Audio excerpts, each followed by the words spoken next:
সয়াবিনের অমলেটের জন্য প্রথমে সয়াবিনটাকে মিক্সিতে ঝুড়ো করে নিলাম।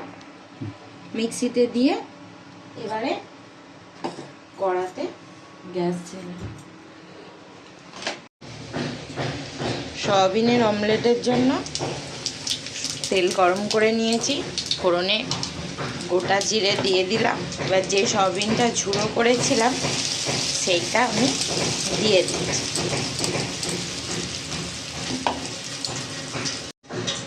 দিয়েছি নুন, ধনে গুঁড়ো, জিরে গুঁড়ো, হলুদ, লঙ্কা।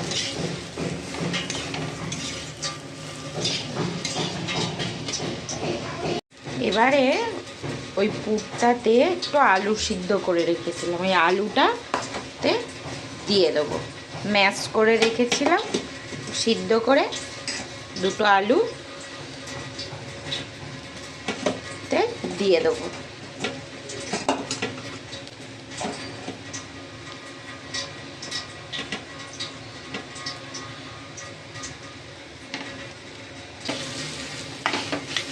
দিয়ে এটা ভালো করে পুরটা ঠিক মিনিট দুয়েক আমি এতে ভালো করে মিশিয়ে নিয়েছি। ঠিক এরকম ধরনের যখন হয়ে আসবে, উঠে আসবে কড়া থেকে, আলুর সাথে মিশে গেছে সয়াবিনটা, মশলা সব কিছু। এবারে এটা ঢেলে নেব। আমার পুরটা পুরো রেডি হয়ে গেছে।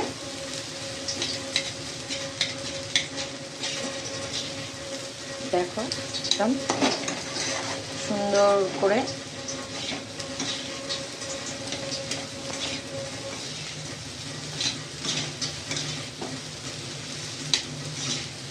হয়ে গেছে।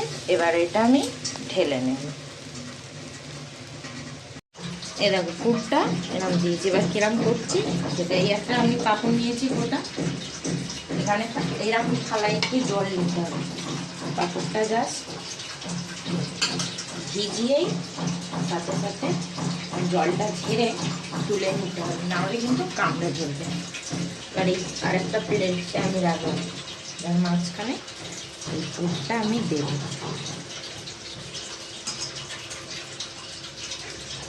যে যেমন এই করবে, এইভাবে পুরটা দিলাম, দিয়ে চার ধার থেকে যেহেতু জল দেওয়া আছে তাই এইভাবে আমি মুড়ব। এই যে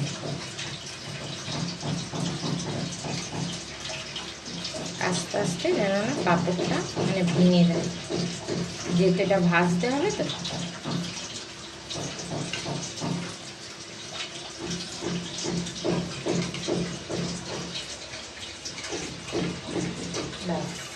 হয়ে গেল, রেডি।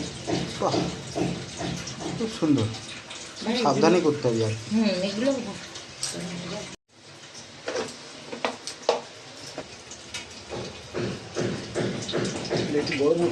হ্যাঁ, তেলটা গরম হয়ে যাবে। এই যে এটা ভাজবার, এবার ওইগুলোকে যেইগুলোকে করেছি না, এগুলোই ভাজবার জন্য ওখানে একটু বেশি তেল দিতে হবে। আমি সাদা তেলে ওটা ভেজে নিচ্ছি, ডুবো তেলে ওটা ভেজে তুলে।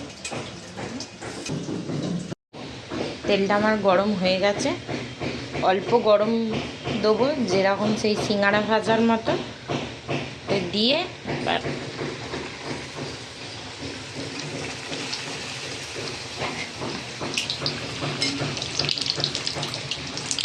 গ্যাসটা একটু আস্তে দিয়ে, তেলটা গরম করে নিই, গ্যাসটা একটু আস্তে দিয়ে এইভাবে ভেজে নেব।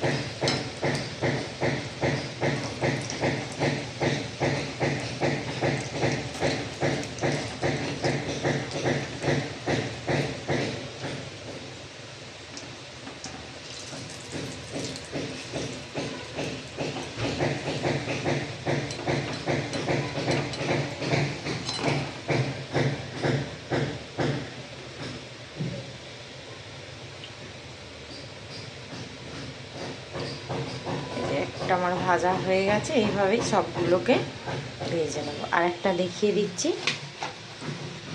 ঠিক এই ধরনের হবে ভাজাটা। আর একটাও দিচ্ছি,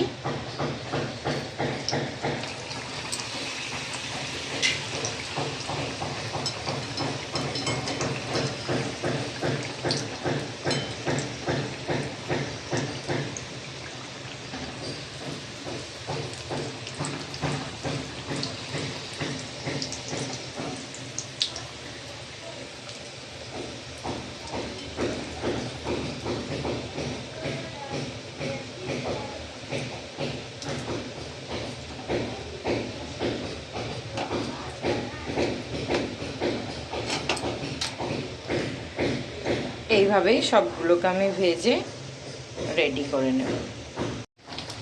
প্রায় রেডি হয়ে এসছে, পুরো রেডি, এই যে রস টেনে নিয়েছে, এবার তুলে দিয়ে দেবো। এটা এবার সার্ভ করা হবে, তাই তো? কমপ্লিট। হ্যাঁ, এরপর একটা প্লেট নিয়ে আসো। সয়াবিনের অমলেট কারি। সয়াবিনের অমলেট কারি এই তো তুলে দিয়েছি, একদম রেডি।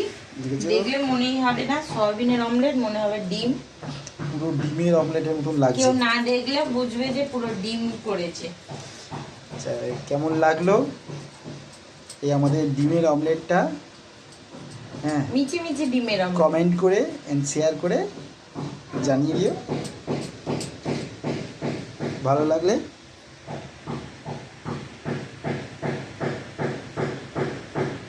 কি মনে হচ্ছে এটা? ডিমের অমলেট, তাই তো? না না, এটাই হলো সেই সোয়াবিনের অমলেট, যেটা এর আগেও দেখিয়েছিলাম। আমার কমেন্টে এসেছিলো যে এরা কিভাবে হয়, রেসিপিটা দেখানোর জন্য বলা হয়েছিল, তাই সেই রেসিপি দেখিয়ে দিচ্ছি। এটা সাধারণত ঝোলের মতো খেতে পারো, বা চায়ের সাথে খেতে পারো, নর্মাল শুধু খেতে পারো। খুব দারুণ খেতে এটা। দেখি একটা ফুল দেওয়া মতো দেখিয়েছি। বিকেলে চায়ের সাথেও এরকম ভাজাটা খাওয়া যায়। ওটা আমরা অমলেট কারি করছি। এটাকে সাধারণত আমরা আলু দিয়ে কি করি, হ্যাঁ, আলু দিয়ে ফুলকপি দিয়ে ডিমের মতন ফ্রাই করে যেমন ছেড়ে দেওয়া হয়, সেটাকে এইটাকেও ওই ছেড়ে দেওয়া হয়। তখন ওই ডিমের একটা তরকারির মতন দেখতে লাগে। ফ্রাই করার পর মনেই হবে না যে এটা এরকমই ছিল, পুরো মনে হবে কিন্তু ডিমের অমলেট খাচ্ছি। পুরো ডিম বলেই মনে হবে। ওটা এবার মানে সর্ষের তেলে কি করছো ওটা? ওই মানে কারির এটা রেডি করছি, গ্রেভিটা। আচ্ছা, তেল দিয়ে কারি করবি, তাই তো? হ্যাঁ, ওই অমলেটগুলো এবার কারি করে নেব। কি দিলে ওটা? চিনি? চিনি। রং আসবে যাতে।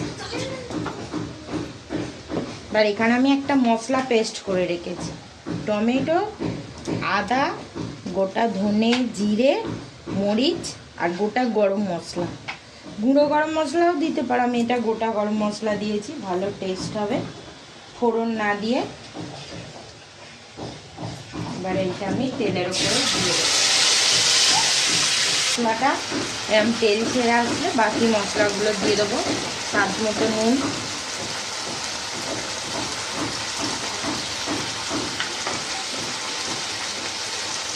আমি রঙের জন্য একটু কাশ্মীরি লঙ্কা দিচ্ছি, যেহেতু মরিচ দিয়েছি ভালো হবে। হলুদ,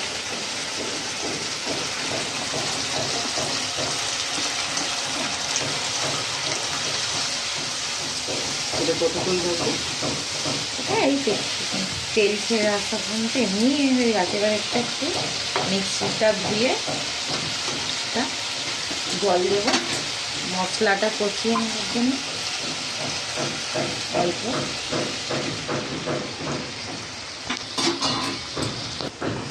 তখন বলা হয়নি। এতে এবার দুটো দেখতে ভালো হবে বলে দুটো মটরশুঁটি দিলাম। ঠিক এরকম গ্রেভিটা হয়ে আসবে, ওপরে তেল সব ভেসে উঠেছে মশলা থেকে, কষানো হয়ে গেছে। এবার আমি এতে গরম জল দিয়ে দেবো,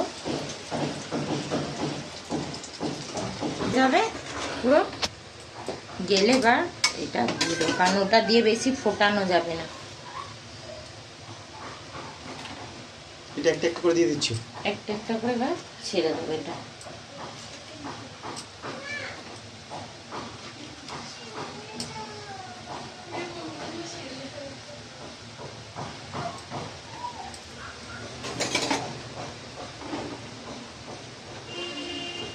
এগুলো 5 পিস হয়েছে বলে সেই পরিমাণ মতো জল নেওয়া আছে, যাতে যেহেতু জলটা ওখানে টেনে নেওয়া হবে, টেনে নেবে, তাই তো? কিন্তু বেশি ফুটবে না, পাঁপড় তো নাহলে ছেড়ে যেতে পারে, নরম মানে হয়ে যাবে। এই দেখো কি সুন্দর হয়ে আসছে আস্তে আস্তে সব গ্রেভিটা, যেহেতু ভাতের সাথে খাওয়াবে একটু আমাদের গ্রেভি রাখা হবে। 2 মিনিট ওয়েট করতে হবে। চলো ফিরে আসি।